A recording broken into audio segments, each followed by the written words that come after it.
Ahora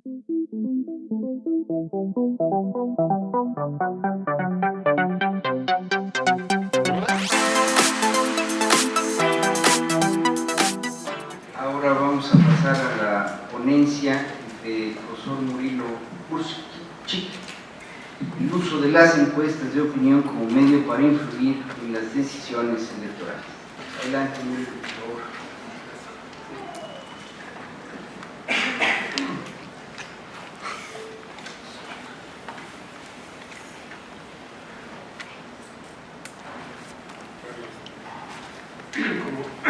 Como nuestro tema van a ser las encuestas, hubo una falla en una primera aclaración, una modificación en el nombre del trabajo de la ponencia, una primera falla.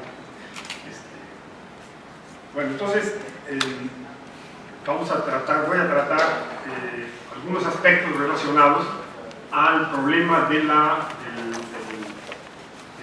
utilización de las encuestas político-electorales a partir de un proyecto que tenemos para estudiar pues, las bases de datos de las encuestas que aparecen, pues, que los investigadores, pues, que las distintas casas encuestadoras entregan tanto en las OPLES, tanto al INE, pues, como en las OPLES, ¿sí? Para de alguna forma intentar verlo, dado que pues cuando uno lee en un medio público pues, los resultados de encuestas, pues fundamentalmente lo que uno va a ver es simplemente un resultado, una pequeña información con respecto a una pregunta, y obviamente que cada una de esas distintas empresas realizó distinto tipo de preguntas, con distinto tipo de muestras, etcétera, etcétera. Entonces había que establecer exactamente este campo, pues, ¿no? Que sería el campo de la opinión pública, y dentro de este campo pues, ¿no? establecer sus límites, y en este caso sería el campo de la investigación, que fundamentalmente se publican, pues, los resultados de encuestas que se publican, pues apreciar tanto cuanto la formación de ese posible y probable campo. Entonces, obviamente que uno de estos propósitos pues, ¿no? Es exactamente preguntarnos pues, ¿no? sobre las posibles y probables fallas en el sentido de que las encuestas pues, no lleguen o no anticipen pues, ¿no? Los posibles resultados de una elección. ¿Sí? Obviamente, en ese sentido, eso sería ¿no? nuestro propósito.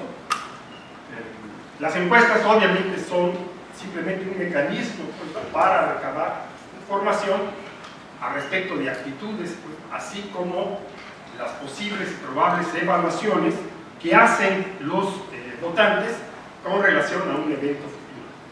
Por tanto, las encuestas son lo que llamaríamos un mecanismo artificial para conocer percepciones de los individuos con relación a acontecimientos que están sucediendo o que pueden llevarse a cabo en un futuro cercano. Entonces, de alguna manera, estamos haciendo aquí el ejercicio del mago, ¿no? Es decir, una persona que intenta de alguna forma anticipar algo que no existe. El futuro, pues, como tal, no existe, pues, ¿no? O el futuro que existe siempre, o que nosotros por lo menos podemos visualizar ahora, cada día es más terrible que el presente, y aún más ominoso que el pasado. Entonces, usualmente nuestros futuros aparecen como catastróficos. ¿Sí?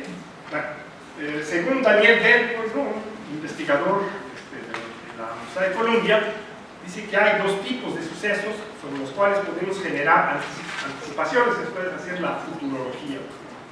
Los acontecimientos no contingentes que suceden con frecuencia, como las estaciones del año, la lluvia, este tipo de acontecimientos pudiéramos llamar que hacer anticipaciones sobre ellos son pronósticos, porque efectivamente, de manera continua y constante, estos acontecimientos suceden. Bueno, ustedes más o menos, nosotros estamos advertidos pues, ¿no? que en determinada temporada del año, con excepción de Monterrey, va a hacer calor y hay otra temporada del año que va a ser frío, hay algunas épocas que va a llover y otras épocas en que no va a llover.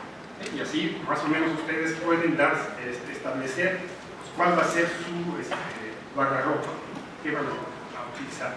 ¿Sí? Bueno, las demás formas de anticipación pues, las podemos llamar predicciones, pues, ¿no? Como quién ganará una elección, una guerra, cuándo se va a devaluar una moneda. Pues, el caso del peso, ¿no? Sabemos que posiblemente se pueda devaluar, habrá una posible y probable devaluación por el efecto de la posible victoria del señor Trump, ¿no? Entonces, pero a final de cuentas ese tipo de acontecimientos, estas predicciones pues son difíciles ya que están relacionadas con elecciones y gran parte de estas elecciones no son racionales. Elecciones en el sentido no de la elección, sino de las elecciones humanas. Entonces, y esas elecciones pues, muy probablemente podrán modificarse. Pues, ¿no? Entre el hecho de que alguien me pregunte en la calle por qué pienso votar y el día en que voy a votar, pues muchos acontecimientos podrán suceder. No me gustó la cara de la persona que me hizo la encuesta y por tanto pues, vi un resultado determinado. ¿Sí? Bueno, entonces, podríamos decir que en las elecciones políticas, muchas más, se puede plantear que las elecciones de los sujetos están sometidas a cuestiones de índole estructural, lo que llamaríamos de largo plazo, y sucesos coyunturales que llamaríamos de corto plazo. Entonces, esas dos cuestiones pues serían, a final de cuentas, ¿no? Las dos grandes vertientes, ¿no? Elecciones cortoplacistas y elecciones que tienen que ver, afectaciones que tienen que ver con cuestiones de largo plazo. Pues, ¿no? Bueno, algunos encuestadores dicen que sus ejercicios demoscópicos son diagnósticos, pues, lo que significa que solo son válidos para el momento en que se llevan a cabo.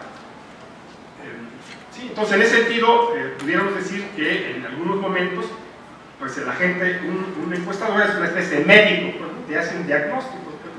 Pero sin embargo, ese diagnóstico puede resultar un pronóstico. Entonces, si usted sigue con ese mismo comportamiento, pues es muy probable que en un breve determinado periodo de tiempo te vaya a suceder tal o cual cosa. Entonces, en ese sentido, cierto tipo de diagnósticos pues tienen la característica de ser pronósticos, pues, ¿no? Aunque ceteris paribus, pues si las cuestiones no cambian, o si existen elementos digamos, cortoplacistas, pues, ¿no? Ese diagnóstico puede modificarse, ¿no? Como pues, podemos tener una enorme cantidad de asuntos.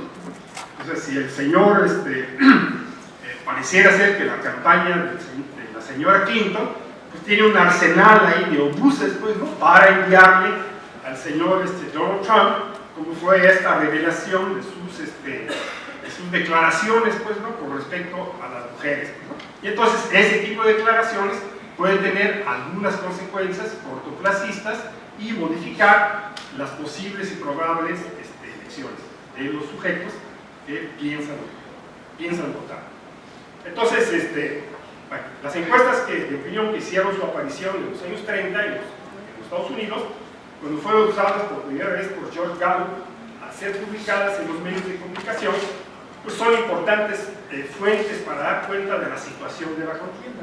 Entonces, una cosa es el quehacer de un investigador que realiza ejercicios de encuesta, y otra cosa es el proceso ya de publicación de estos resultados, de esta información, que tiene un interés específico, pues, ¿no? En función de los propios medios masivos de comunicación, que aunado, pues, ¿no? a los propios partidos o los candidatos, tienen la intención de influir en el sentido de modificar creencias y por tanto modificar comportamientos, conductas. ¿Sí? Bueno, por tanto, ¿no? Las encuestas son útiles para los estrategas de campaña para verificar si la campaña logra o no sus objetivos en términos de llegar a su target, ¿no? a los posibles y probables electores que ellos están interesados. Entonces, las encuestas pueden tener múltiples finalidades, ¿no? Y pudiéramos decir que nosotros somos uno de estos objetivos. El objetivo central cuando un medio masivo de comunicación publica una encuesta, es provocar algún defecto en los lectores, pues, ¿no?, en las personas que están viendo los programas de televisión y que no están muy interesados en ver otro tipo de información, y esa información les puede ser útil para tomar una decisión.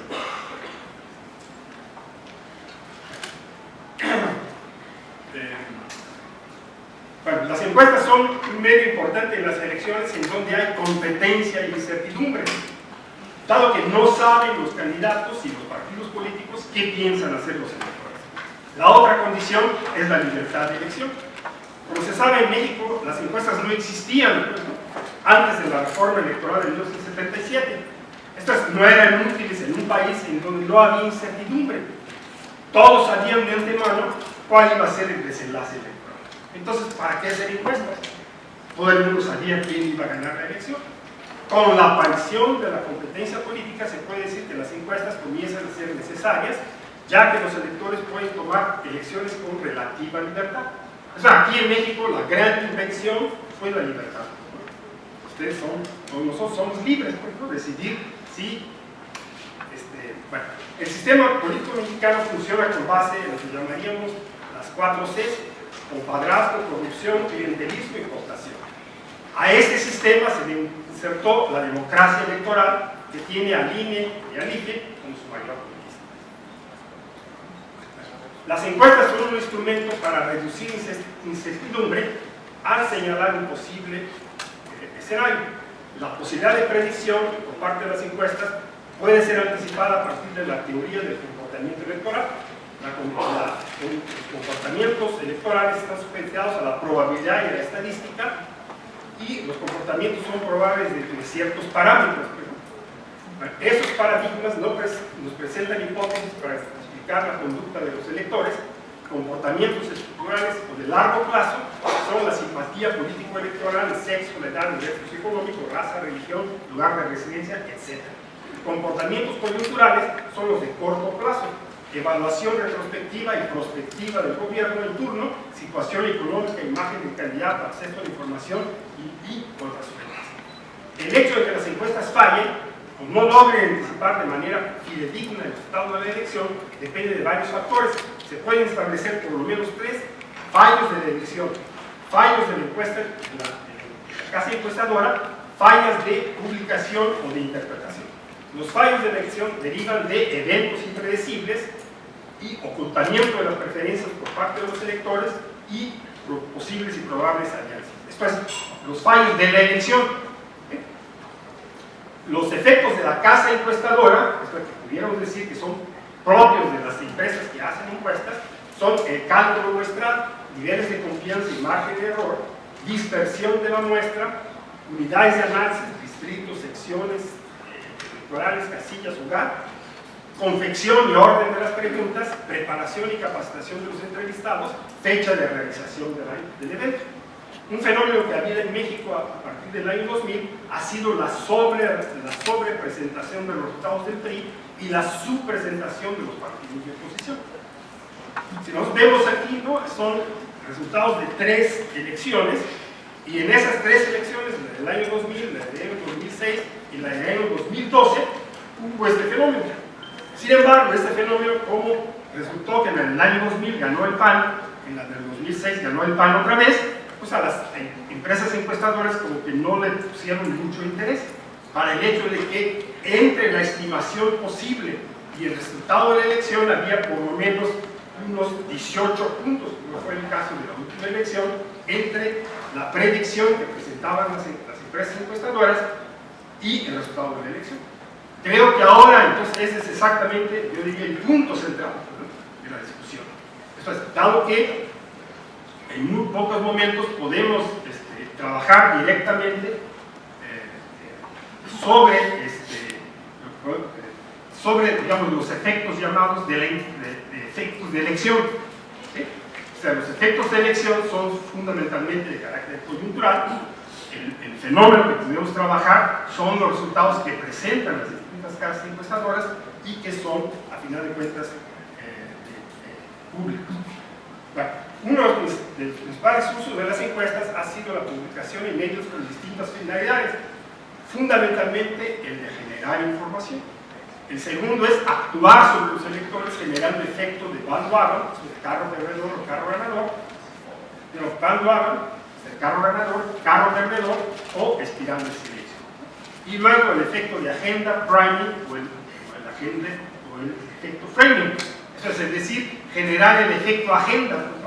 Nosotros presentamos resultados de encuestas todos los días y vamos intentando generar un efecto que yo llamaría el efecto priming, el hecho de que yo me exponga a los resultados de las encuestas y a partir del momento en que veo una cierta cantidad el resultado de la encuesta coloca a un partido político tan adelante de otro, que esto me va a generar el efecto de o me uno al carro ganador o me uno al carro perdedor. O simplemente digo, ya va a ganar. Bueno, entonces aquí nomás me faltaría que sería trabajar, nada del tema que el tiempo ya nos comió, sobre los pronósticos que se hicieron, digo, las predicciones que se presentaron en la elección del 2016. Eso pues, espero que me den la oportunidad en otro momento para hacer el siguiente. Ahora cedo el uso de la palabra al profesor Luis Eduardo Medina Torres, quien nos va a presentar su trabajo que lleva por título Encuestas, Elecciones y Regulación. Gracias. Buenas tardes a todos. Espero que después de la buena presentación del doctor Kuchik no aburrirlos mucho. Yo voy a dar un pequeño giro en esto, sobre todo porque quiero ver la parte final, un poco en donde él lo dejó con respecto a los resultados. Y como inicialmente me habían planteado que preparara algo sobre lo que sucedió, es el caso polémico de 2012. Empiezo diciendo que esto es una síntesis muy apretada del caso. Me van a disculpar que las tres primeras láminas pequé de exceso.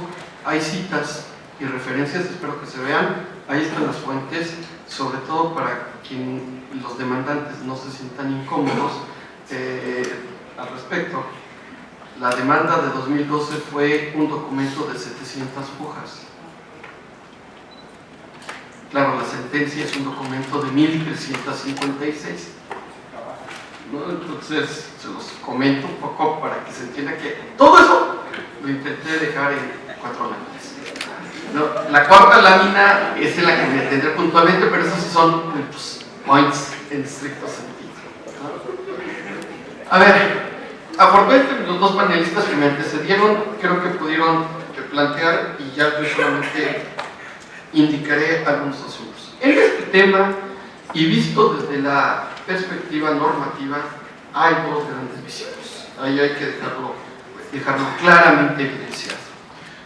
Una visión que apuesta por regular y que supone que hay que establecer mecanismos legales explícitos, puntuales, muchos de que implicaría plantear y publicar varios de los elementos que el doctor Kuchik dio en la lámina donde decía de los posibles errores de parte de las casas encuestadoras. Además, y para que no se pregunten a Ricardo, hay un dato que es el de veras mero bueno que no está ahí: cómo se asignan indecisos, que es uno de los secretos que en general los encuestadores no están obligados a revelar y que saben perfectamente bien que por ahí es donde está parte del quid pro de la cuestión. La visión reguladora al final del día implica control y parte de un supuesto que la presentación del doctor Kuchik ya evidenció, que todos somos controlables. Yo lo digo desde hoy, no estoy de acuerdo con esa perspectiva, y hombre, si se acepta, de acuerdo. Nada más asumamos que eso implica una hipótesis adversa, que somos francamente tontos.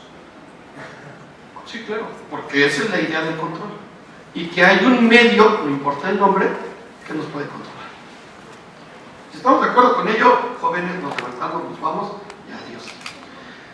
Como yo no creo en esa perspectiva, yo estoy más alineado en la otra tesitura, en una visión no reguladora, donde hay mecanismos de interdependencia, de afectaciones mutuas, y donde se presentan una serie de efectos plurales, efectos que van a ir equilibrando al final del resultado.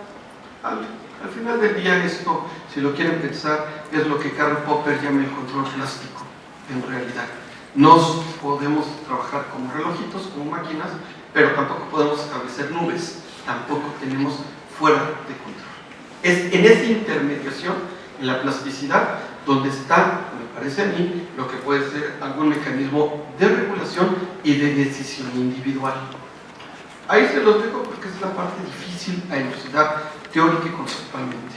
En el fondo, son dos perspectivas muy enfrentadas que explican las diferencias y lo que pasó en el caso específico de 2012. Supongo, a pesar de que veo a muchos jóvenes, supongo que la mayoría ya votó, y si no, ya tenían algún conocimiento del asunto por estar en una facultad que le interesa la parte política. En 2012 hubo una elección presidencial en este país, dos recordatorios sobre el asunto.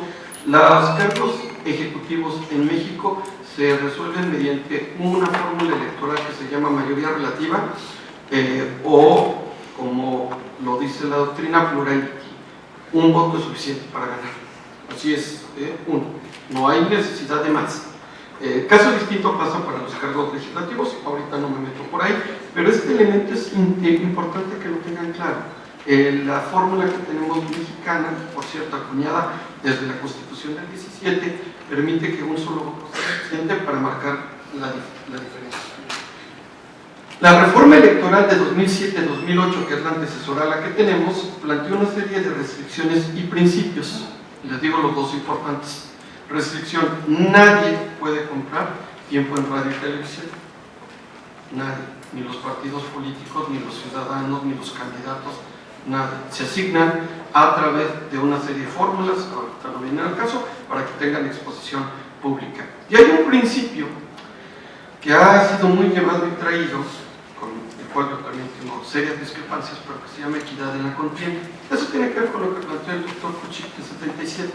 Establecer una serie de condiciones de competencia que permitieran eventualmente equilibrar el terreno de juego y que eso implicara que fuera equitativa la disputa para que se compitiera en condiciones parejas. Ojo, eso de la equidad implicó dar dinero público, espacios en radio y televisión, establecer una serie de fiscalizaciones, supervisiones, etc., etc., etc.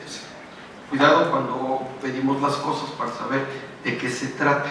Yo creo que es tiempo de que nos vayamos olvidando de ese asunto. Sin embargo, como está al final de la lámina, el sentido de la demanda de 2012 era configurar la violación del principio de equidad, porque de esa forma se lograban dos cosas. Uno, acumular el costo de las encuestas, y dos, que había habido una influencia, subrayo el terminajo que van a oír constantemente, determinante en el resultado. Y ahí es donde está el problema, lo que se entiende por determinancia. La cita larga la tomo de un libro publicado por el doctor Jaime Cárdenas Gracia, uno de los escritores de la demanda. El libro él mismo lo retoma, que se llama La crisis del sistema electoral mexicano, para quien le interese irlo a buscar. Está en la biblioteca del Instituto de Investigaciones Públicas de la UNAM. El doctor Cárdenas Gracia a mí me pareció mucho tiempo que era un excelente investigador, y creo que hoy es un muy mal político. En realidad ahora se dedica a ser constituyente en la Ciudad de México, y ahorita se queja porque no le dan la presidencia en la comisión. Pero es para que vean dónde acabamos los profesores universitarios de estas cosas. En realidad. Bueno, la cita del doctor Cárdenas Gracia, otra vez, la parte importante está al final. Para quien no alcance a leer, lo leo. El uso de las encuestas configuró una forma de inducción, ese es el término duro, inducción, del voto a favor de Peña Nieto, lo que vulneró el derecho a la información del electorado, ese es uno de los principios, y los principios constitucionales de objetividad, equidad y certeza. Si se vulnera la influencia, entonces el proceso está viciado de origen. El problema con la impugnación es que sus fuentes de información fueron no malas, malísimas. Su base, hubieran sido bueno que fueran los estudios teóricos del doctor Kuchik. Su base es un pequeñito ensayo que hasta el día de hoy yo no lo he publicado por ningún lado, que me corrija alguien si es que lo encontró, de una entonces profesora del Colegio de México, que se llama así, el papel de los medios y las encuestas en el proceso electoral. Lo que la profesora Damián intentó hacer en su documento es denotar resultados de encuestas, resultados electorales y la mediación a través de algunos medios de comunicación. Hombre, tal vez el planteamiento habría sido válido si hubiera estado territorializado y hubiera sido geográficamente determinado. Y ahí empezamos con los problemas. Eso se necesita un estudio actuarial y se requiere hacerlo sección por sección electoral. Como no se encuesta en todas las secciones electorales, habría que relacionar el resultado de la sección electoral con el resultado de la encuesta con la supuesta influencia determinante del medio de comunicación. Eso era lo que yo esperaba en la demanda, pero eso no apareció. La demanda tiene 100 páginas donde nada más distan los resultados de cada uno de los distritos electorales y ni siquiera lo intentan relacionar con el resultado del distrito electoral contra una encuesta específica o algún grupo de encuestas específicas. ¿Cuál es la relación ahí? Nunca se encontró. O por lo menos los que revisamos la demanda nunca la encontramos. Digo esto, lo digo en público para que no haya problemas.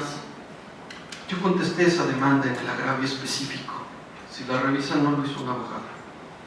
Las referencias son de alguien que estudia ciencia política y sociología política. En realidad, todo el agravio relativo, yo trabajaba en el tribunal, lo tuve que contestar. Lo que digo entonces a continuación tiene que ver con un trabajo que hice en calidad de funcionario electoral hace 4 años. No hay un uso indebido de las encuestas en tanto cuanto no se pudo demostrar la afectación y mucho menos la determinancia del resultado. Tampoco se puede precisar un efecto, porque si bien el doctor Pucci tiene razón, yo les diría, revisen el efecto de segundo lugar en Veracruz o el efecto del segundo lugar en Zacatecas. Para no decir el efecto del segundo lugar en la Ciudad de México, que es muy obvia, o el efecto del segundo lugar en Nuevo León, que también es muy obvio, porque al final de cuentas son bastiones partidarios. En realidad, si uno lo ve por estado, no lo encuentra. E incluso si lo revisa por distrito, se vuelve bastante más complejo, técnicamente hablando. Hay efectos, insisto, en plural, con lo cual, y esa fue la primera conclusión de la sentencia, ese efecto no provoca un resultado específico, ni se puede hablar de una vulneración, salvo que asumamos el supuesto 1. ¿Se acuerdan? Si asumimos ese, de acuerdo. Si no, no podemos postular. Tampoco hubo manera de que la coalición demandante demostrara que fue adquirida la publicidad electoral, que era la otra cara de la moneda, acusar a las casas encuestadoras de que se habían prestado una manipulación, sesgando intencionalmente los resultados de sus muestreos para favorecer a un candidato específico y que eso implicara un negocio bajo la mesa. No hay hasta el día de hoy, han pasado 4 años, no ha podido encontrarse un solo contrato, factura, acuerdo, mención, intercambio, nada al respecto, y por lo tanto, en su momento, estoy hablando de agosto de 2012, al no tenerse una prueba plena, esa parte se fue desechada, ni siquiera se entró al fondo del asunto, en ese caso. A ver, a 4 años, ¿qué les podría decir? Primero, que yo sigo pensando que las encuestas nos sirven como un mecanismo informativo, pero no determinan la conducta de los votantes. Pueden orientar, dar ciertos elementos y, claro, provocan efectos e influyen, pero no está ahí. Me parece que la discusión está en otra parte. Según yo, la discusión está en un viejito texto que casi ya no se lee, La poliarquía de Robert Dart, cuando nos habla de fuentes alternas de información. Y luego, a propósito, por el público universitario, tenemos que buscar diversos espacios informativos. No nos creamos el cuento que los medios son imparciales, eso no es cierto, ni son objetivos. Yo los prefiero parciales y además que nos digan para dónde voltean. Medios, si están siguiendo la campaña en Estados Unidos, los medios nos dicen por quién van a votar y no pasa nada. Si usted quiere informarse de la campaña X, de este periódico. Si Si quiere informarse de la campaña, que lea el otro. Ese es un trabajo de nosotros, no de los medios. Pero además no lo digo solo yo, lo dice la Comisión de Venecia alrededor de los estándares internacionales de la libertad de expresión y del derecho a la información. Y ojo, es más importante la libertad de expresión que el derecho a la información. Eso no, otra vez, depende de una perspectiva ideológica y me hago cargo que estoy planteando una finalidad. Por último, y para que no quede en el aire, sí hay una manera de poder hacerlo, pero es esta. Veamos el muestreo de la sección. Veamos esa sección, cómo fue influida o no por algún medio específico. El que más les guste, el que más deteste. Y veamos el resultado de la elección. Nos vamos a llevar muchas sorpresas. Yo creo que a veces quienes hacen esto provocan muchas generalidades.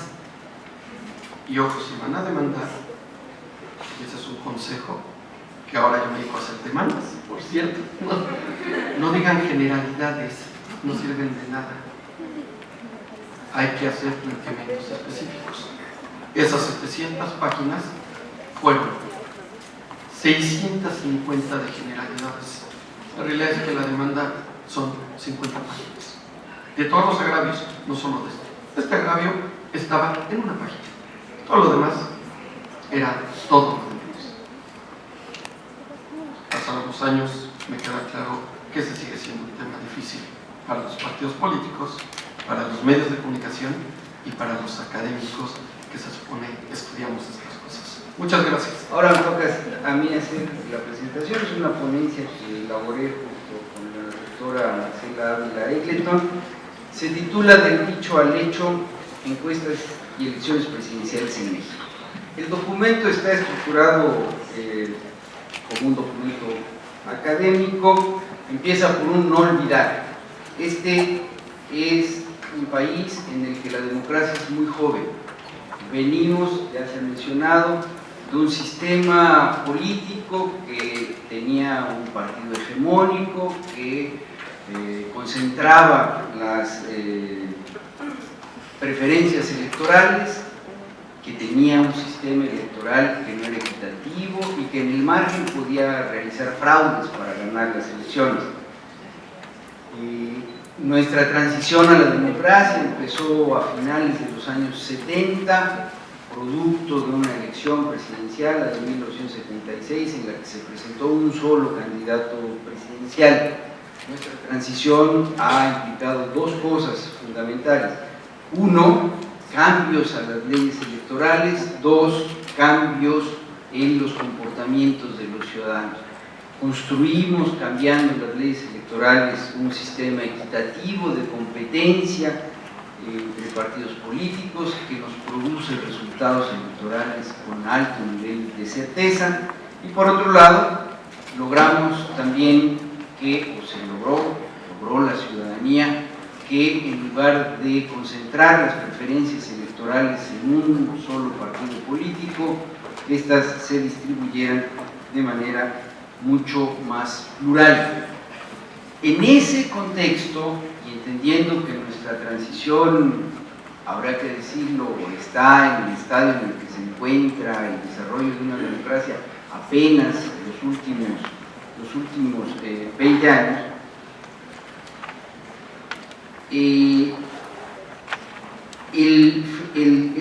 el asunto de qué papel juegan las encuestas, qué papel han jugado las encuestas en esta transición democrática es complejo. En primer lugar, sin duda alguna, cuando estábamos en el proceso inicial de la transición, quienes hacían encuestas, quienes hacíamos encuestas, yo en ese momento era profesor universitario, estaban vinculados con la idea de que, como había fraude en las elecciones, había que preguntarle a la gente su preferencia electoral con el objeto de saber qué es lo que verdaderamente quería la gente en términos de su preferencia para votar, porque no teníamos confianza en los resultados de las elecciones.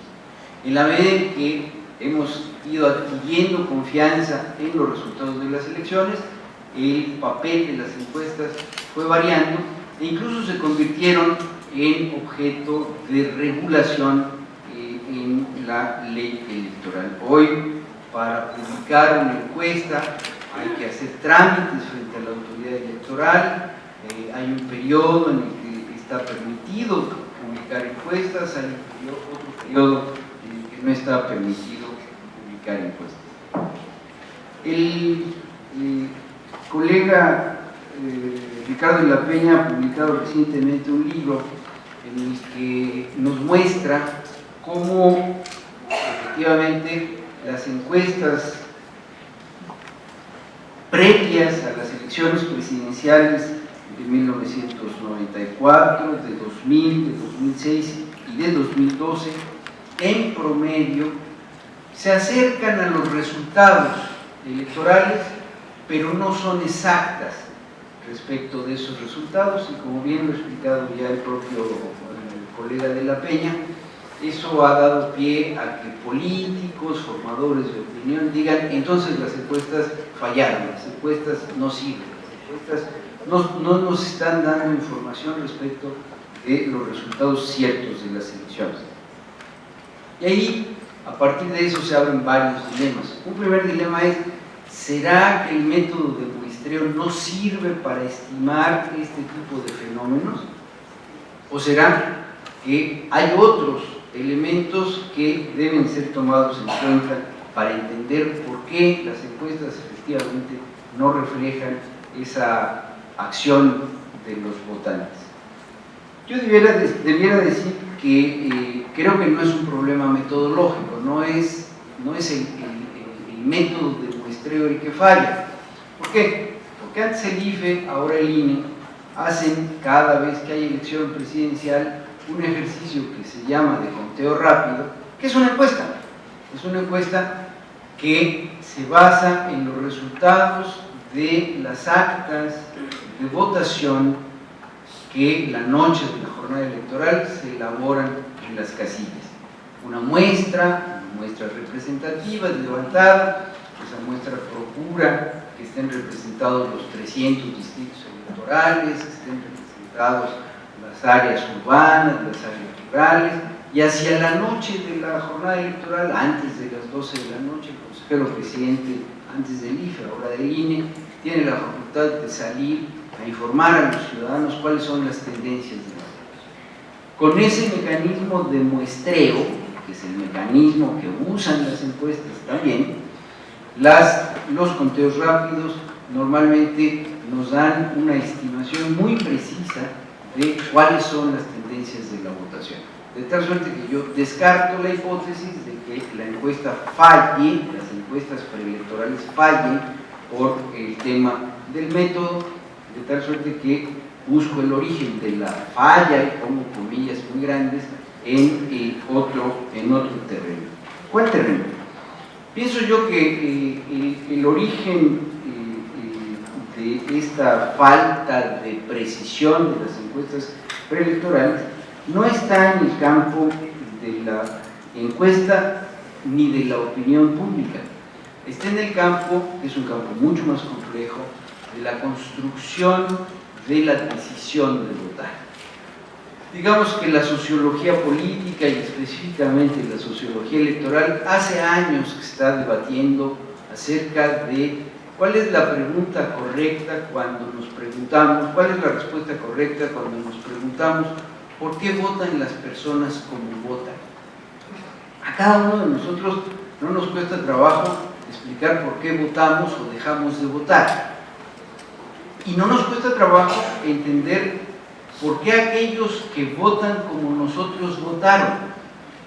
Si yo voté por el partido A por la razón X, suelo asumir que otros votantes por el partido A lo hicieron también por la razón X, pero puede ser que yo esté equivocado, puede ser que ellos hayan votado por el partido A, pero por la razón W, por la razón Z, por otras razones distintas a las que a mí me llevaron a votar. Lo que más trabajo nos cuesta es pensar por qué razón votaron aquellos que votaron por opciones distintas a las que son nuestra preferencia. Y lo que yo encuentro es que también hay un efecto en el proceso de construcción de la decisión, que tiene que ver con la diferencia entre la construcción de opiniones y la construcción de acciones. Me explico. No es lo mismo decirle a un entrevistador una opinión, que puede ser una opinión ligera, que puede ser una opinión que además puede cambiar de un momento a otro, que el día de la jornada electoral llegar a la casilla y tomar la decisión de votar, que además una vez tomada ya no se puede cambiar. Queda plasmada en una boleta electoral y eso es lo que la autoridad electoral va a contabilizar.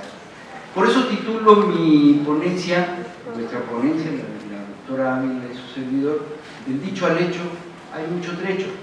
Uno puede decir muchas cosas y puede hacer otras, y no necesariamente está mintiendo, no necesariamente está ocultando su preferencia.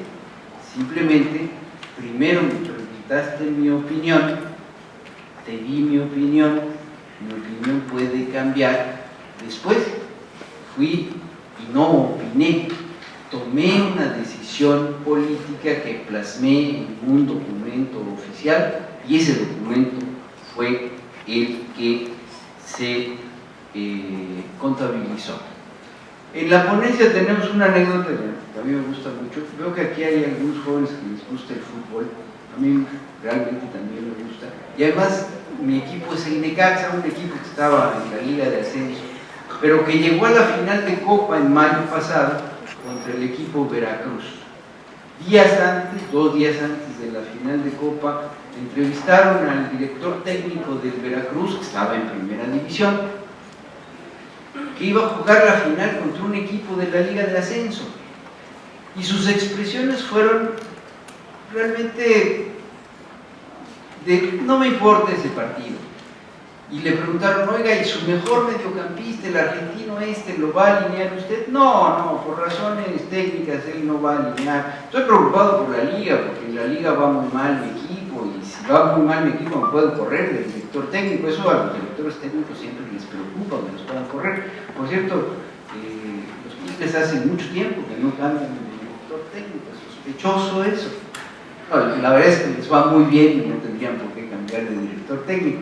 Pero contrastó mucho ese tipo de expresiones con la actuación de este director técnico que además es un futbolista muy famoso en México, un chileno, Carlos Reynoso, jugó en los años 70, una estrella del fútbol mexicano.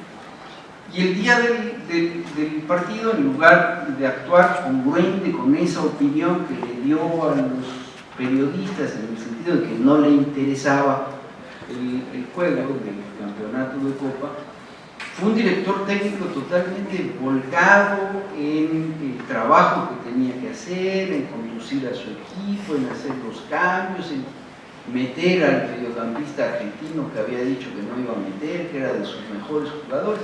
Al final goleó, ganó 4-1, el Necaxa, ganó la Copa los Tiburones Rojos. Nos preguntamos en la ponencia, ¿qué pasó? ¿Mintió Carlos Reynoso? Yo digo que no. Dio una opinión 48 horas antes del partido que era una opinión válida seguramente, que pudo haber cambiado muy probablemente si el presidente del equipo le llamó por teléfono y le dijo, oye Carlos, no te preocupes, no te vamos a despedir, pero haz un esfuerzo porque este partido salga bien, porque para tu equipo es importante ganar la Copa, el torneo de Copa. Es posible que eso haya sucedido, no lo sabemos, nunca lo sabremos, pero lo cierto es que su actuación no se ajustó con lo que había declarado. Tenemos nosotros la impresión de que eso sucede con una cantidad importante de las personas que son entrevistadas en las encuestas preelectorales, que dan una opinión, pero que pueden suceder eventos, hechos inmediatamente antes de la jornada electoral que pueden mover su opinión y en consecuencia pueden llevarlos a realizar una acción distinta a la que originalmente expresaron. Por ese motivo es que en la ponencia planteamos que el problema no es metodológico, el problema es teórico. Y no es un problema de los encuestadores, es un problema de los consumidores de las encuestas. Y yo diría es un problema de esos políticos que quisieran que la encuesta preelectoral les dijera cuál va a ser el resultado de la elección, que quisieran que la encuesta fuera no un diagnóstico como aquí se ha planteado, sino que la encuesta fuera un pronóstico. Y la encuesta no puede ser un pronóstico porque, insisto, parte de las opiniones, el resultado de la elección parte de las acciones, es un recuento de acciones. ¿Cómo se construye la decisión de votar? Bueno, pues hay un debate muy importante en la sociología electoral. Hay en los Estados Unidos la idea de que se puede pensar en un embudo, que la parte inicial, la puerta del embudo es muy ancha, que ahí están las condiciones socioeconómicas de las personas, su identificación con los partidos políticos, que la caída en el embudo se va desarrollando a lo largo del tiempo y que la salida del embudo, que es muy pequeña, es la decisión de votar. ¿Qué influye durante ese proceso, además de la identificación con los partidos, además de las condiciones socioeconómicas? Pues sin duda alguna las campañas, la propaganda, los escándalos, las pláticas con los familiares, con los amigos, son un conjunto muy complejo y abigarrado de elementos que llevan a la decisión de votar. Es por eso que me parece a mí, ni en México ni en otros lugares del mundo, tendremos nunca la posibilidad de que las encuestas sean pronósticos que nos den con exactitud los resultados de elecciones, y menos aún de elecciones en las que se juega tanto poder político como una elección presidencial. En consecuencia, lo que nosotros planteamos es que es necesario que aquellos que consumen encuestas reciban un poco de capacitación, de educación respecto del complejo problema que se enfrenta desde la teoría y la investigación sociológica para explicar el comportamiento electoral, para entender cuáles son las razones a partir de las cuales los ciudadanos deciden votar, y solamente después de eso dejarán de criticar a las encuestas y entenderán que las encuestas son fuente de información, pero no son un pronóstico que nos va a decir con anticipación quién va a ganar una elección. De tal suerte que les agradezco mucho la atención y ahora le doy el uso de la palabra al profesor Daniel Francisco Díaz Jiménez, quien tiene la ponencia titulada Campañas electorales, medios de comunicación y compromiso cívico en las elecciones presidenciales mexicanas de 2012. Bueno, pues muchas gracias por la invitación a este panel. Creo que hoy voy a desentonar un poquito con el tema general de las encuestas. Quizás la reflexión que yo les traigo el día de hoy es más bien, está basada en el proceso electoral de 2012, un proceso muy criticado, que ha generado amplio debate. Todavía muchos años después seguimos platicando del papel de las encuestas, de los medios de comunicación, de las campañas electorales, entre otros muchos aspectos que se vieron involucrados en esa importante elección. El tema que yo les vengo a traer hoy es más bien una reflexión sobre cuál es el papel de los medios y de las campañas en algunas actitudes y formas de participación ciudadana que se dieron durante la elección del 2012. Básicamente, la pregunta es, bueno, voy a pasar un poquito rápido para no... Una campaña electoral pues es un conjunto organizado digamos, de esfuerzos, de operaciones de comunicación, financieras y de, digamos, diversas actividades que los candidatos y los partidos hacen para ganar votos o para maximizar su rendimiento electoral. Son muy importantes, obviamente, porque son uno de estos factores, y como bien decían mis colegas en el panel determinan muchos de los resultados de una elección, aunque no todo, es muy discutible el papel que pueden tener. Generalmente la literatura sobre campañas pues distingue entre 4 áreas amplias, digamos, de estudios sobre las campañas. Por un lado es el marco, el ambiente contextual, el sistema de partidos, el sistema de medios de comunicación, la regulación de las campañas como está contenida en la legislación electoral, digamos como ese ambiente macro es en donde ese contexto donde están las campañas electorales. Un segundo, digamos, elemento muy importante pues son los mismos partidos políticos, candidatos o grupos que también intervienen en las elecciones y que hacen campañas, ¿no? Las organizaciones de campaña. Un tercer elemento pues son obviamente digamos, los canales de comunicación, que es sobre lo que versa más esta ponencia. Los canales de comunicación utilizados tanto por partidos políticos y por los candidatos para poder comunicar sus mensajes hacia el electorado. Y por último, quizás el más importante o el área que más ha generado debate e interés entre los investigadores, pues es el área de los efectos de las campañas. Esto queda más claro aquí en este diagrama, lo pueden ver, ahí está, digamos, los elementos que intervienen durante una campaña electoral. Yo me centraré en esta plática con ustedes en la cuestión de la última área, en los efectos de los medios. Podemos encontrar efectos, digamos, macro, sistémicos, obviamente que tienen que ver con la forma en cómo se estructura la competencia política, cómo los partidos seleccionan candidatos, cómo hay una personalización, incluso mediatización de la política y de las formas de hacer política contemporáneas, pero esta ponencia trata más bien de los efectos psicosociales o de los efectos sobre el comportamiento político y las actitudes políticas de los ciudadanos. Los investigadores que se han dedicado a estudiar los efectos pues distinguen entre varias áreas, digamos, o varios digamos, subcampos de los efectos de los medios de comunicación. Generalmente el más estudiado, además hay grandes trabajos en el caso mexicano, están los trabajos del doctor Alejandro Moreno y muchos otros investigadores, es el área del voto, ¿no? De las orientaciones, que tanto una campaña puede alterar las preferencias electorales hacia uno hacia otro candidato o hacia uno hacia otro partido, y también sobre la participación electoral, que tanto los medios de comunicación, exposición a las campañas en los medios puede incentivar, digamos, la predisposición de los votantes, de los electores para ir a votar el día de la elección. Sin embargo, un área que ha sido menos estudiada por lo general en la literatura es otras dimensiones de las actitudes y la participación política de las personas. Por ejemplo, qué tanto las personas se sienten confianza hacia las instituciones políticas, hacia el gobierno, qué tanto las personas se sienten eficaces o sienten que tienen capacidad para influir en el gobierno. Obviamente qué tanto confían unas con otras para organizarse y resolver problemas en sus comunidades, o qué tanto las personas se asocian con otras para poder resolver problemas comunes.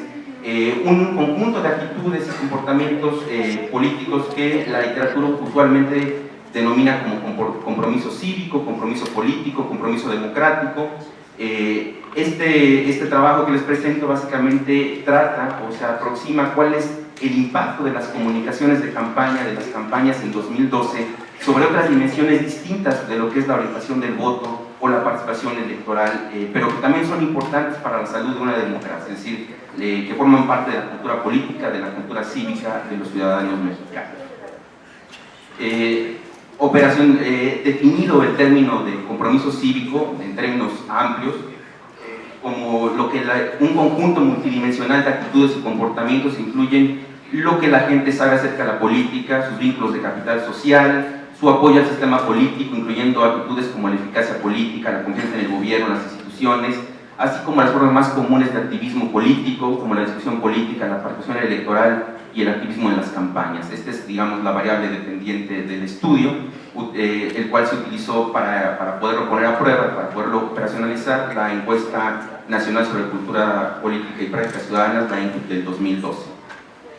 Las orientaciones teóricas, para los que ya me hayan tenido como profesor a mi colega, el doctor Carlos Muñiz, uno de los pioneros, uno de los que más ha estudiado este tema en el caso pues, de México y muchos trabajos sobre Nuevo León, pues son dos orientaciones. La primera es la teoría del círculo virtuoso, que la cual dice, bueno, entre la exposición o el consumo de noticias, de información política durante las campañas, la exposición a las estrategias, digamos, de los candidatos y los partidos, generalmente tiene una asociación positiva con el compromiso cívico de las personas. Las hace ser más participativas, las hace involucrarse más en la política.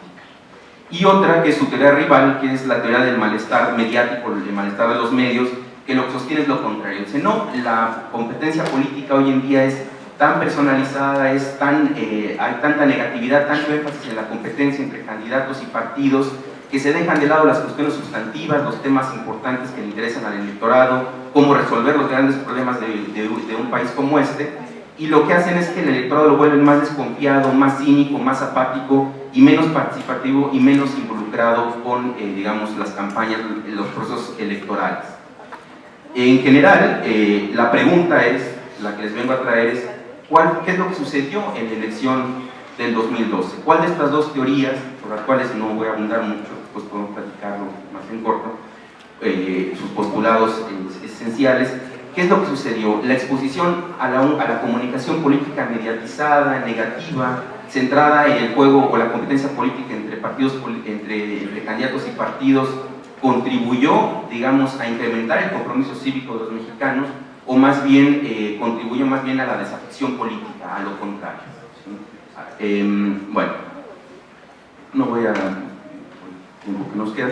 En general, pongo a prueba dos teorías. La teoría, una de ellas es la del círculo virtuoso, de una autora muy reconocida, quizás la líder en estos temas a nivel internacional, que es Pippa Norris, que dice, bueno, ella sostiene que, contrario a la teoría del malestar mediático, la exposición a diversas fuentes de información durante las campañas incrementa los niveles de conocimiento político, incrementa la confianza institucional, la eficacia política, los sentimientos de eficacia política, y por lo tanto también los niveles de capital social medidos por la confianza interpersonal, la pertenencia a organizaciones, y esto a su vez contribuye al activismo político de los ciudadanos, a que participen más en las campañas, a que voten más, a que discutan más con otros ciudadanos sobre política durante una elección.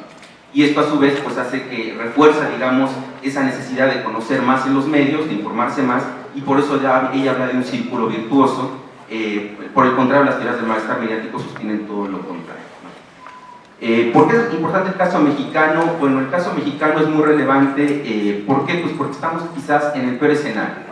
Los estudios al respecto, la literatura sobre el compromiso cívico y medios de comunicación y campañas electorales, lo que señala es que son los medios impresos, no los medios electrónicos como la televisión, los que son más eficaces en incrementar el compromiso cívico de los ciudadanos, ¿sí? Dicen, y no solamente la televisión comercial, sino más bien la televisión pública es la que está más asociada, digamos, con el incremento del compromiso cívico en las democracias contemporáneas. También nos dice, obviamente, que los nuevos medios como el internet o las redes sociales, ahí hay un debate que dice que sí contribuyen más, otros que dicen que no, que más bien aíslan al individuo, que contribuyen menos a incrementar el compromiso cívico. Hay todo un debate ahí, y estamos quizás en el peor de los escenarios, porque el caso mexicano se caracteriza por un predominio de la televisión como fuente de información política entre los ciudadanos mexicanos, un bajo consumo de noticias en medios impresos, niveles crecientes pero aún bajos todavía de penetración del internet y otros, digamos, y las redes sociales entre la población como fuentes de información política. Tenemos alta concentración mediática, niveles todavía limitados, o que no se, hay quien dice que hay un declive, digamos, de las lealtades de los electores hacia los partidos, lo cual es un escudo muy importante contra, digamos, los efectos de los medios de comunicación y las campañas. Hay ahí todo un debate, quien dice que pues más bien hay un realineamiento, y quien dice que el electorado se está desalineando, se está separando cada vez más de los partidos, pero lo que sí es cierto es que no tenemos tanto, digamos, no hay tanta identificación hacia los partidos políticos en México, lo cual contribuiría quizás más al compromiso cívico, ¿no?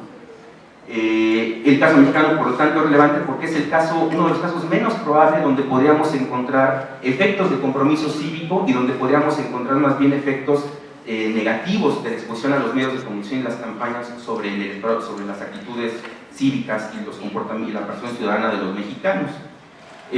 Curiosamente, por eso es que me despertó, digamos, el interés el caso mexicano. Bueno, voy un poco más rápido para mostrarles los resultados ya de la investigación, el tiempo que me queda. Bueno, en general, los estudios sobre lo que pasó en las campañas electorales de 2012 han encontrado que los medios tuvieron mucha negatividad, una cobertura muy centrada en los temas no sustantivos de la competencia política, que hubo, digamos, un hartazgo de los ciudadanos hacia la exposición a spots, por ejemplo. O sea, hay quien habla de la spotización, a campañas electorales basadas en la personalidad o en el personalismo de los candidatos, y por lo tanto este sería otro componente que quizás también abonaría a una mayor desafección política en lugar de mayor compromiso cívico. Sin embargo, con base en los datos de la Encuesta Nacional sobre Cultura Política, construimos, junto con otro investigador, escalas, digamos, que miden diversos aspectos del compromiso cívico de los ciudadanos, como la confianza política, la participación comunitaria, el activismo en las campañas, el conocimiento político, la eficacia política, la confianza interpersonal, la discusión política, la comprensión política de los ciudadanos, todos elementos muy importantes del compromiso político. Y nos dimos a la tarea de ver si la exposición, digamos, a diversas fuentes de información en las campañas, teniendo también variables de control y otras variables que permiten medir cuál fue el impacto, digamos, de la exposición a los medios de comunicación durante esa elección y de las campañas, cuál fue el impacto que tuvieron. En general teníamos las dos hipótesis, la hipótesis del malestar mediático y la del círculo virtuoso, y en general los resultados del estudio, la tabla de reacción, ya luego les mostraré un modelo, pues lo que muestran es que no hay, digamos, ninguna, o al menos no encontramos evidencia de que la exposición a los medios de comunicación o a las campañas a través de los medios de comunicación, a las noticias en radio y en televisión, en medios impresos, en internet, hayan tenido algún impacto negativo sobre todas las dimensiones, las 8 dimensiones de compromiso cívico que incluimos en el estudio. Entonces, es cierto, hay mucha crítica sobre el papel de los medios, hay muchos estudios que dicen, bueno, quizás los medios de comunicación no contribuyeron a la participación cívica, a la cultura cívica en 2012, pero muchos de estos estudios pues no han hecho, digamos, el trabajo ya de ver con evidencia empírica si realmente hubo un efecto negativo o positivo de la exposición a diversos tipos de comunicaciones de campaña, en radio, en televisión, en prensa escrita, en internet y en redes sociales, sobre los niveles de compromiso cívico de los ciudadanos mexicanos. En general, los modelos, esto les muestro aquí un resumen, en todos los casos las asociaciones medidas con modelos de regresión pues muestran más bien un impacto positivo y estadísticamente significativo en la mayoría de las dimensiones de compromiso cívico que incluimos en el estudio, lo cual abona pues, a muchos de los estudios que han llevado aquí, incluso en la COP, aquí bajo el liderazgo del doctor Carlos Muñiz, que han encontrado más evidencia de movilización digamos, de la teoría del círculo virtuoso sobre el compromiso cívico de los ciudadanos. Este trabajo creo que contribuye en ese sentido a reforzar esta idea de que a pesar de que México es un país en donde quizás podríamos encontrar con mayor facilidad efectos del videomalestar, digamos, de esta teoría que dice que hay un impacto negativo de la exposición a los medios y las campañas, pues aún así en un caso tan probable como el mexicano no encontramos esos efectos. Por lo tanto, a lo mejor en términos comparados, pues tendríamos que preguntarnos cuál teoría, digamos, tiene más, es un debate irresuelto, no, obviamente continúa todo este debate si los medios de comunicación cumplen con el compromiso democrático en las democracias contemporáneas, pero en realidad este estudio pues abona un poco más a la idea de que son los medios más bien un promotor del compromiso cívico y no del malestar mediático, al menos en la democracia mexicana, una democracia en donde sería muy probable encontrar más bien efectos contrarios, ¿no? Entonces, eso sería lo que les traigo y muchas gracias.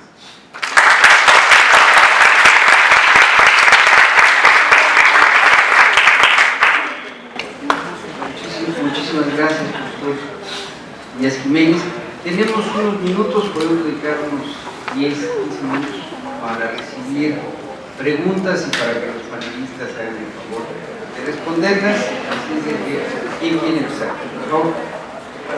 Les comentaba que leyendo del Espíritu de Leyes me topé en el capítulo, si no me equivoco, el 18, que hablaba que hace mucho tiempo atrás se controlaban medios de comunicación mediante el periódico, ¿verdad? Entonces me queda claro que no es algo muy reciente esto de que se apoyan los medios de comunicación. Entonces yo he preguntado, ¿ustedes qué pueden opinar para una solución para contrarrestar el abuso de los medios de comunicación? Gracias. Muy bien, muchas gracias. Vamos a recoger varias preguntas ahí atrás, por favor. Como va a ser solo una ronda, quien quiera animarse a preguntar, ahora es cuando. Aldo Muñoz. Lo primero es, ¿cómo diferenciar y además cómo anunciarlo y además cómo darle, digamos, crédito a que un encuestador pueda decir, esto es un diagnóstico, no garantizo nada, así que no me reclamen si este diagnóstico está equivocado. Es decir, ¿cuál sería entonces el sentido del trabajo de esfuerzo de opinión pública? Muy bien, muchas gracias. ¿Alguien más? Ahí al centro de la sala, por favor.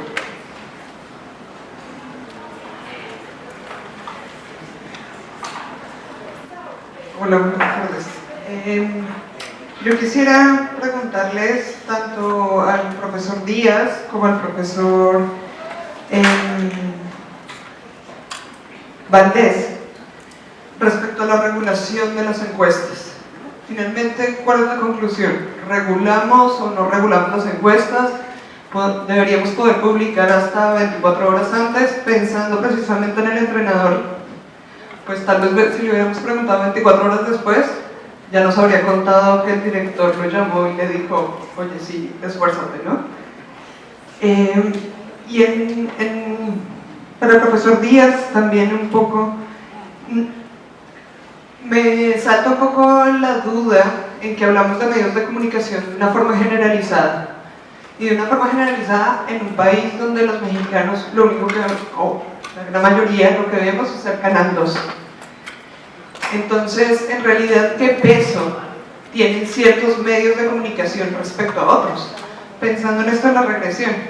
Porque digo yo, es muy seguro que los mexicanos que nos educamos viendo Televisa no son los mismos mexicanos que son capaces de pagar televisión abierta, otro tipo de televisión.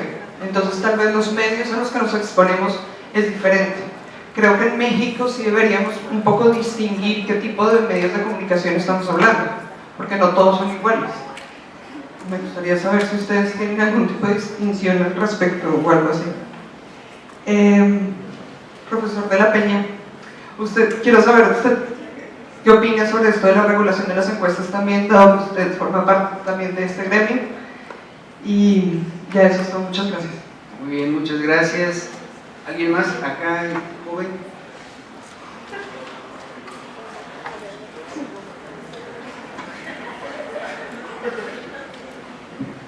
Buenas tardes, me llamo, estudio Relaciones Internacionales en primer semestre y lo mío va con el tema de las encuestas del 2012. Si ustedes como comentaron que alguien estaba en ese periodo de encuestador y que quieren revelaron las encuestas que en realidad hubiera ganado según eso, porque comentó creo que el señor que no son confiables los resultados, ¿no? Que está comprado todo el rollo. Muchas gracias. ¿Alguien más? ¿Alguien más a la 1? ¿Alguien más a las 2? ¿Alguien más a las 3? Le voy a dar el uso de la palabra, creo que este micrófono también ya está fallando. Le voy a dar el uso de la palabra primero a mi querido amigo Luis Eduardo Medina Torres, porque tiene un compromiso y tiene que retirarse.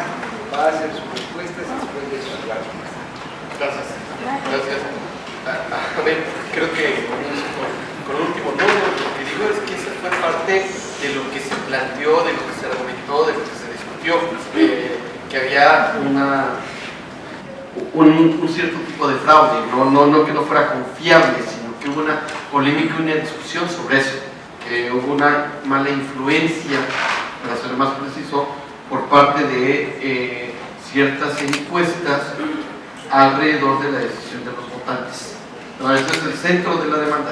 Eso es lo que quiero que quede claro. No es que yo opine que eso sucedió, si es que eso se entendió, no estaba comunicando lo que dijo la demanda, no para señalar.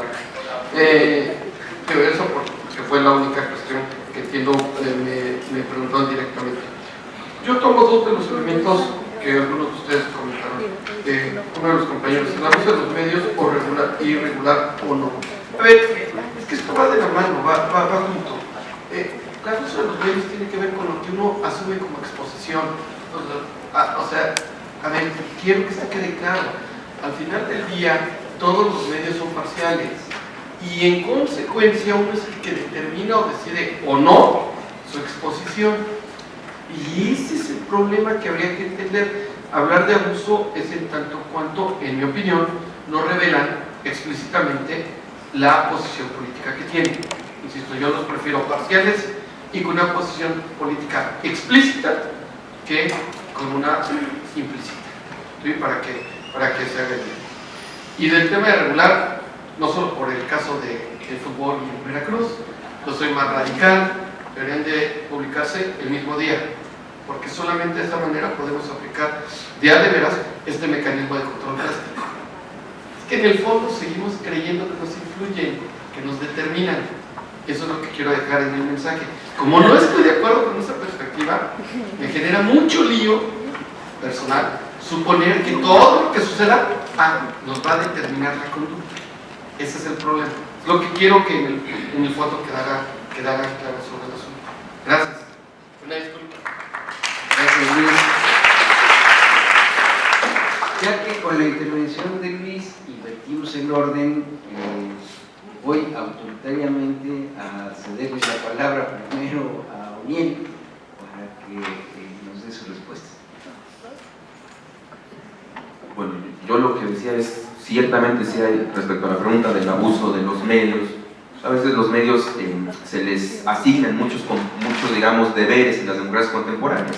Lo cierto es que tal vez este estudio lo que mostraba es, a pesar quizás de este abuso, de este uso de las encuestas o de esta magnificación de las encuestas, pues los medios de comunicación en general, y ahora lo conectaré con la siguiente pregunta, en general lo que mide la encuesta nacional sobre cultura política y prácticas ciudadanas es qué tipo prefiere la gente ver y la exposición, qué tan frecuente es la exposición a los medios, a ese medio en particular. Si prefiere la televisión o la radio o el internet y las redes sociales sobre otro medio de comunicación para informarse sobre política, la exposición también a noticias específicamente en medios electrónicos e impresos, y también qué tan frecuente es esta exposición.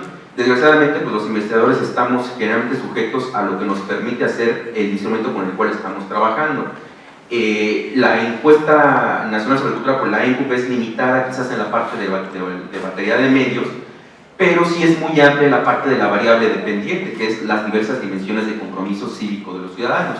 Yo concuerdo totalmente, es difícil hacer esta medición en particular si la gente que se forma en Televisa o en TV Azteca es más, por decir, o en redes sociales o en internet tiene más compromiso cívico unos con otros, lo cual nos dificulta la encuesta porque no lo pregunta así.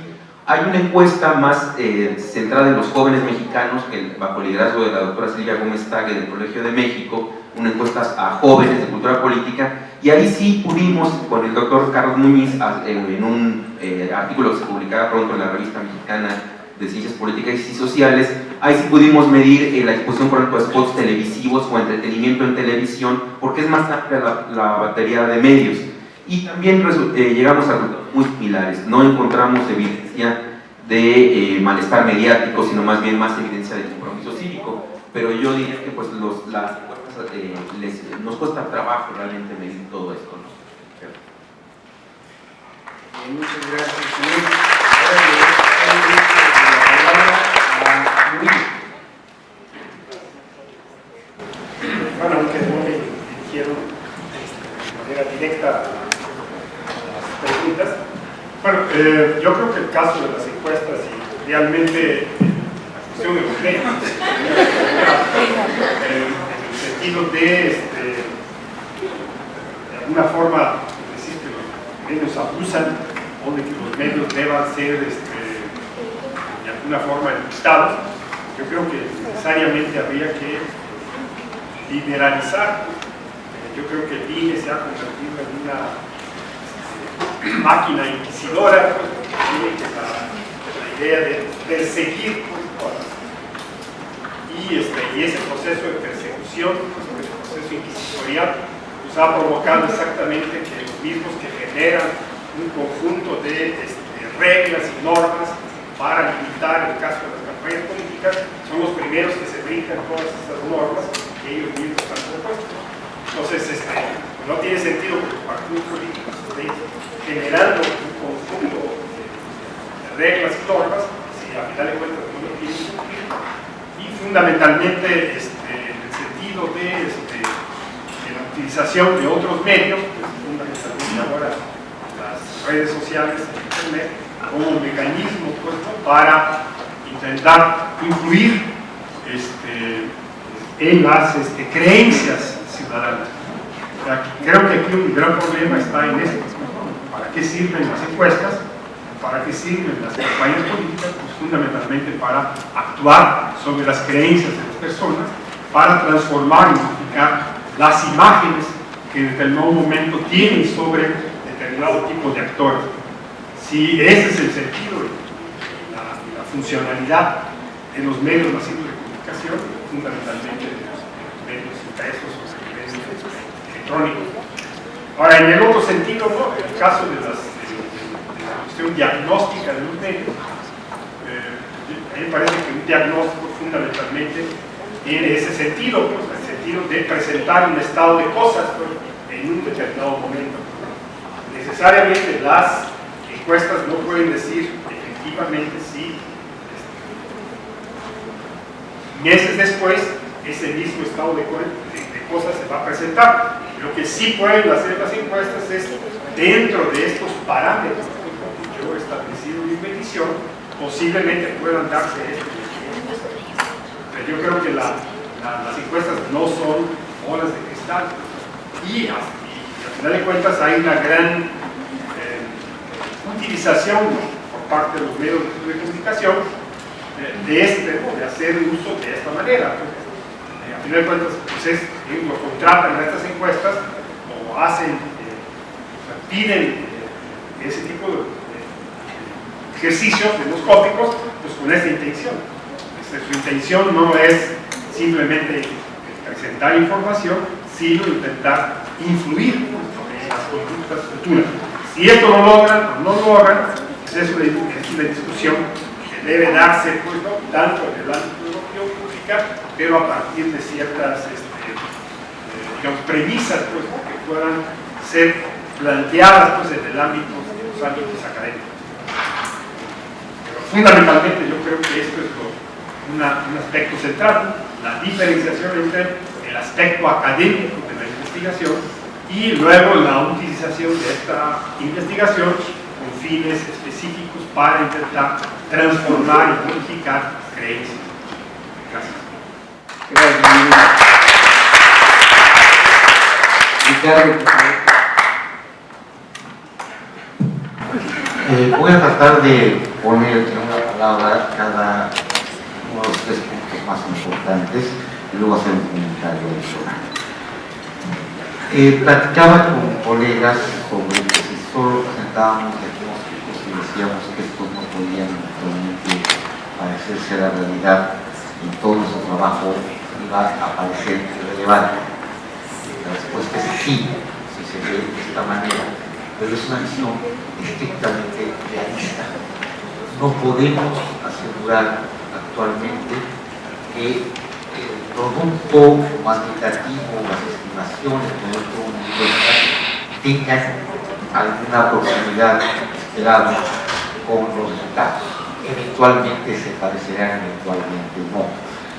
¿Esto nos tiene un problema? Sí, pero estamos un poco en el mismo caso que están muchos campos de investigación. Uno preguntaría, entonces los sismólogos que no pueden pronosticar un terremoto, ¿dónde quedan? Los vulcanólogos que no pueden pronosticar una erupción, ¿dónde quedan? Etcétera. Hay muchos campos de conocimiento en los que la predicción resulta muy limitada todavía. Entonces sí, la respuesta es la única opción realista, es asegurar que no podemos tener garantías. Ahora, la regulación de encuestas, la respuesta es inútil. Finalmente, lo que están queriendo los que demandan una mayor regulación es atrapar la manipulación o la incompetencia de los que generan información. Resulta que no es manipulación ni es incompetencia el origen de las diferencias entre encuestas y resultados electorales. Son otras causas mucho más complicadas. Yo hace apenas 5 años hubiera suscrito con sangre lo que Leonardo Valdés nos vino a presentar como una teoría de inconsistencia dinámica de las intenciones, pero creo que actualmente hay problemas de evidencia que nos dicen que este problema es mucho más complicado, porque ocurre que estos cambios son a posteriori del voto en la encuesta de salida, y ocurre ocurre que en una misma encuesta de salida medimos bien una votación y no medimos bien una votación, otra votación simultánea, aplicando entrevistas a los mismos ciudadanos en el mismo momento, bajo los mismos criterios de selección, con el mismo personal, etc. Nos ha pasado reiteradamente, por ejemplo, en el caso del municipio de Cuernavaca, que la elección para presidente municipal resulta claramente equívoca, y al mismo tiempo la medición para gobernador o para otro cargo de elección popular resulta muy precisa, e incluso si la distribuye uno por distritos o demás, es muy próxima al resultado real. Hay obviamente elementos de falseamiento claro y de ocultamiento claro por parte del elector que se suman a la problemática de esta inconsistencia dinámica.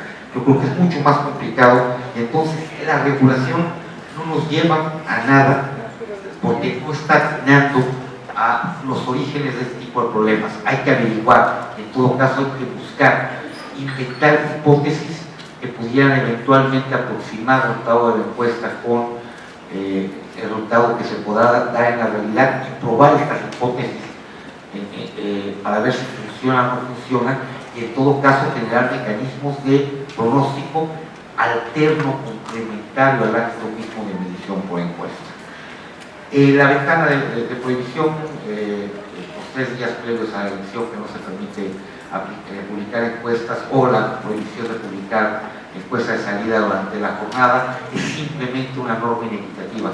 ¿Inequitativa por qué? Porque ustedes no tienen acceso a la información que sí está teniendo acceso dirigentes partidarios, dirigentes políticos, empresarios y demás, que pueden pagar las encuestas o tener acceso a encuestas privadas. Ellos sí pueden saber lo que está pasando o lo que está pidiendo por encuesta de los ciudadanos.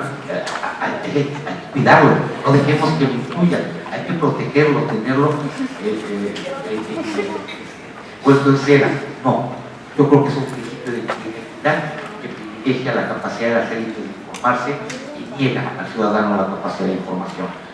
Por último, hay un texto maravilloso de Pierre Bourdieu llamado La Distinción, que habla mucho sobre los criterios de separación entre lo que consideramos pertinente como parte de lo que nos distingue como miembro de la red social y otro. Canal 2 es el canal con mayor audiencia hasta los últimos reportes que he podido ver a lo largo de toda mi vida. Respondo muy puntualmente la pregunta sobre la regulación. Yo diría que la regulación en México sobre encuestas tiene dos caras, y habría que pensar si hay que cambiar una o las dos caras. Una es la que ya mencionaba Ricardo, aquella que tiene que ver con asegurar cierta calidad en los estudios a partir de suponer que empresas que cumplen con ciertos requisitos serán empresas que harán trabajo de mayor calidad. Esa regulación, a mí me parece, ha dado resultados. Creo que hoy tenemos una industria de opinión pública y de estudios de preferencias electorales de los ciudadanos bastante robusta, se ha desarrollado. Creo que ya a nivel de las elecciones federales cada vez nos aparecen menos esas empresas patito que inventan encuestas y que son más bien utilizadas para intentar influir sobre las preferencias de los ciudadanos que para informar. No estoy seguro que esto que acabo de decir se pueda aplicar también para las elecciones locales. Tengo la impresión de que hay algunos estados de la República en los que todavía, cuando va a haber una elección de gobernador, aparecen esas empresas patito que se inventan encuestas y que claramente están orientadas a influir sobre la voluntad de los ciudadanos y no realmente a informar. De tal suerte que yo ahí dejaría en el aire la pregunta de si vale la pena que liberalicemos también en este aspecto que tiene que ver con un esfuerzo por que las empresas que se dedican a levantar encuestas cumplan ciertos mínimos en términos de su existencia, de su presencia y sobre todo de sus metodologías de trabajo. El segundo aspecto es el que ya se señaló, el que tiene que ver con el periodo de publicación. Efectivamente, hoy la ley electoral dice que en los últimos 3 días antes de la jornada electoral está prohibido publicar encuestas.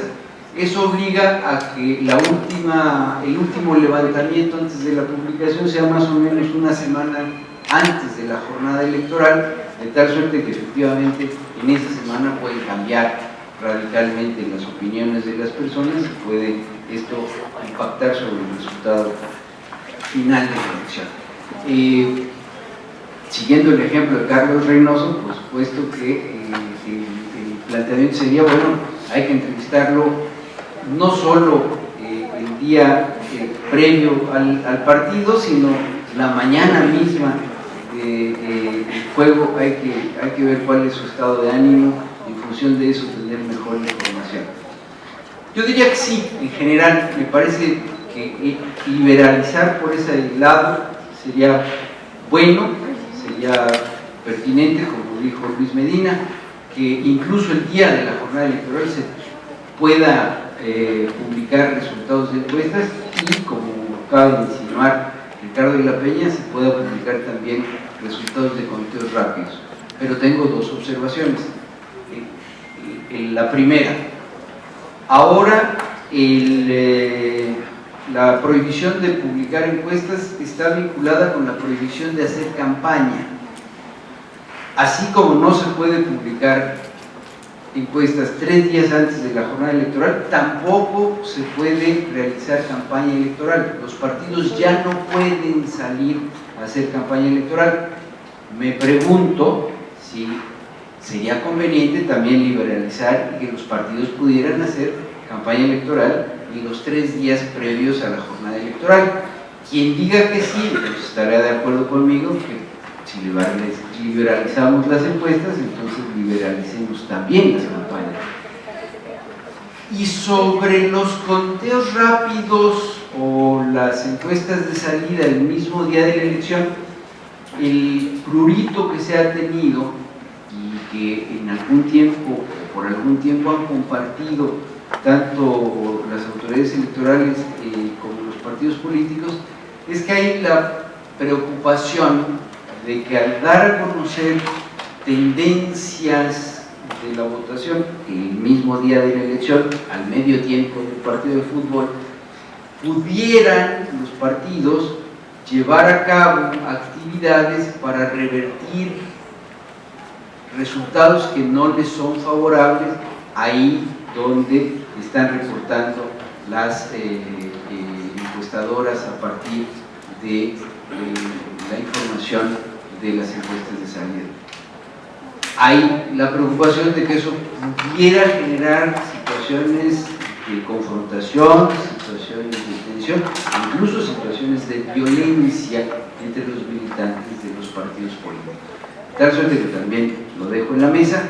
En general, yo iría por el lado de mayor liberalización, pero creo que cuando eso lo decida el legislador, tendrá que tomar en cuenta otros aspectos para tomar decisiones que no compliquen más el proceso electoral, en virtud de que al final del día de lo que se trata es de que los ciudadanos voten en libertad, voten en paz y puedan de esa manera darnos a conocer a todos cuáles son sus preferencias electorales.